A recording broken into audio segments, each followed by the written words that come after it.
안녕하세요. 오늘은 김정희 선생님의 세한도를 공부해 보겠습니다. 세한도는 국보로 정해져 있거든요. 그런데 이 세한도를 처음 봤을 때 나는 이게 왜 국보일까? 이게 국보급이나 되는 그림이야? 어색하고 뭔가 그림이 뭔가 이상해. 이게 근데 왜 국보야? 자, 선생님은 그림을 감상하려고만 했습니다. 그런데 조선시대 그림은 감상하는 것이 아니고 읽어내야 한다고 합니다. 뭐 그림을 읽어? 이상하죠? 자, 이제부터 그림을 읽어보겠습니다.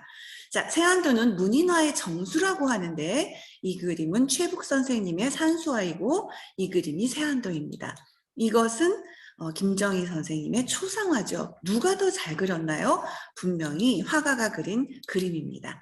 화가는 사진을 찍듯이 사실적으로 점 하나도 제대로 틀리게 그려서는 안 되는데 이 그림은 선비가 그린 세안도는 선비가 그린 그림이고요.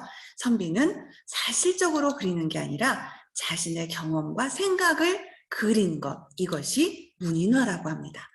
그러면 김정희 선생님은 어떤 생각으로 이 그림을 어떤 경험과 생각으로 그렸는지 알아보겠는데 일단 경험을 보면 김정희 선생님은 서예가이고 화가이고 또 문신이고 신하이고 높은 벼슬도 하셨고 또 시와 글도 잘 쓰셨고 그 당시 유행했던 금석학의 대가시고 조선을 청나라에 알린 지금으로 얘기하면 아이돌 스타급 정도였다고 할 수 있겠습니다.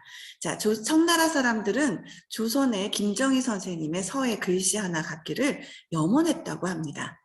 자, 그리고 태어날 때부터 금수저였던 김정희 선생님이 안동 김씨의 음모에 휘말려서 제주도까지 유배를 당하셨는데 그 이유는 이제 헌종이 친정하면서 불안을 느낀 안동 김씨의 음모였기 때문입니다.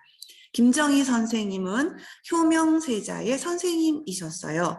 그런데 효명세자가 갑자기 요절하면서 헌종이 왕이 되었거든요. 자, 그래서 막강한 실력을 가졌고 막강한 권력을 가진 김정희를 없애기 위해서 죽은 것과 같은 수치를 당하게 했습니다. 고문과 또 36대의 곤장, 6차례 고문, 36대의 곤장을 맞으면서 김정희는 어마어마한 수치심을 당했을 것입니다. 그래서 제주도까지 보냈고 그것도 문 밖을 나가지 못한다는 유리안치를 당했어요.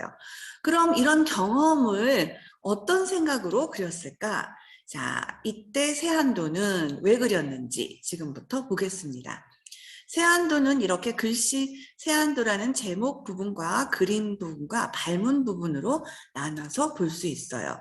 세한도의 이 부분은 세한도라고 한자로 쓴 부분이고 이 부분은 세한도라고 가로로 썼어요. 다른 글자는 세로로 썼는데 예서체로 또 써서 변화가 있습니다.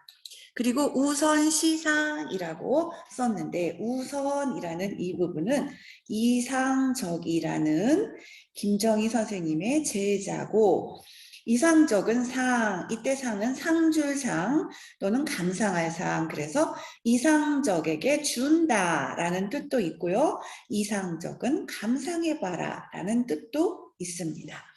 자, 이상적에게 준 것이구나. 이 그림의 제목은 세안도구나를 알 수 있습니다. 그리고 옆에는 완당이라는 자신의 호를 썼습니다.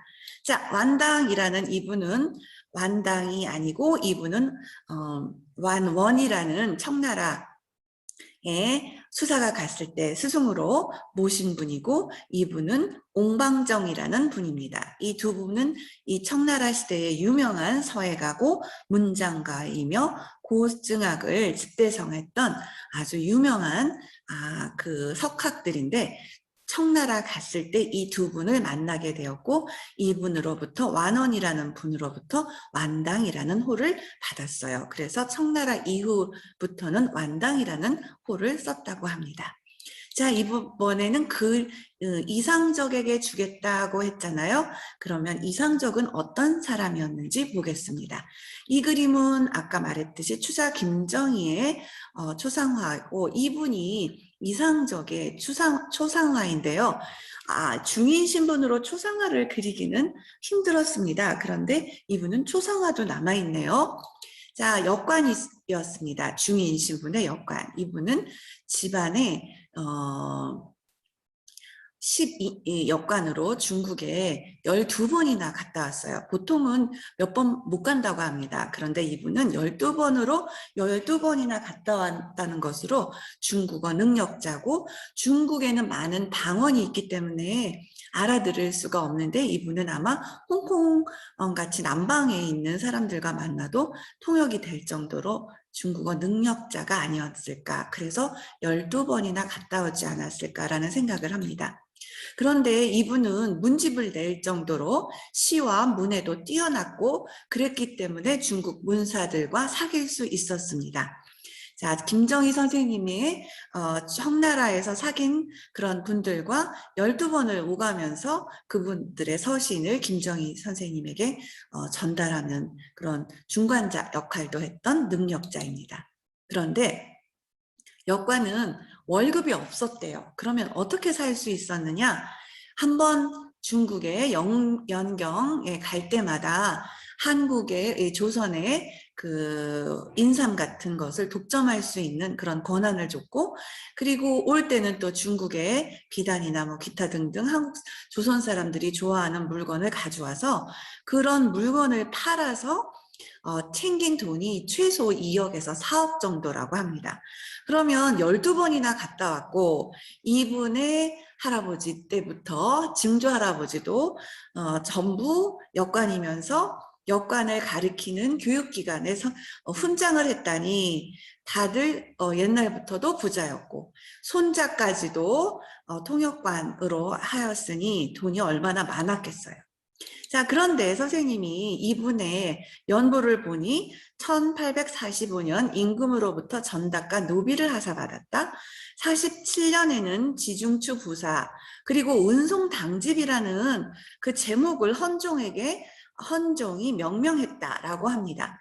자, 이것을 보고 선생님이 무슨 일이 있었을까? 왜 이렇게 임금으로부터 전닭과 노비까지 하사받고 또 이런 벼슬도 했을까라고 궁금해서 찾아봤더니, 이 조선에서 200년 동안 해결하지 못한 문제를 이 이상적이 해결했어요. 무슨 문제냐 하면은, 명나라 태조실록과 대명회전에 조선 태조 이성계가 친부인 이세민이라는 이름이 이세민의 아들이 아니고 이임이라는 사람의 아들이라고 잘못 기록된 것을 수정했습니다. 200년 동안 열치하라나 사신을 보내면서 이것을 수정해달라고 했지만 수정이 되지 않았던 일을 이상적이 동치 황제의 스승이었던 기준조를 통해서 9일 만에 해결했다고 합니다. 그래서 이상적이 추사를 제주도까지 찾아가고 많은 물건을 보내도 문제가 되지 않을 만큼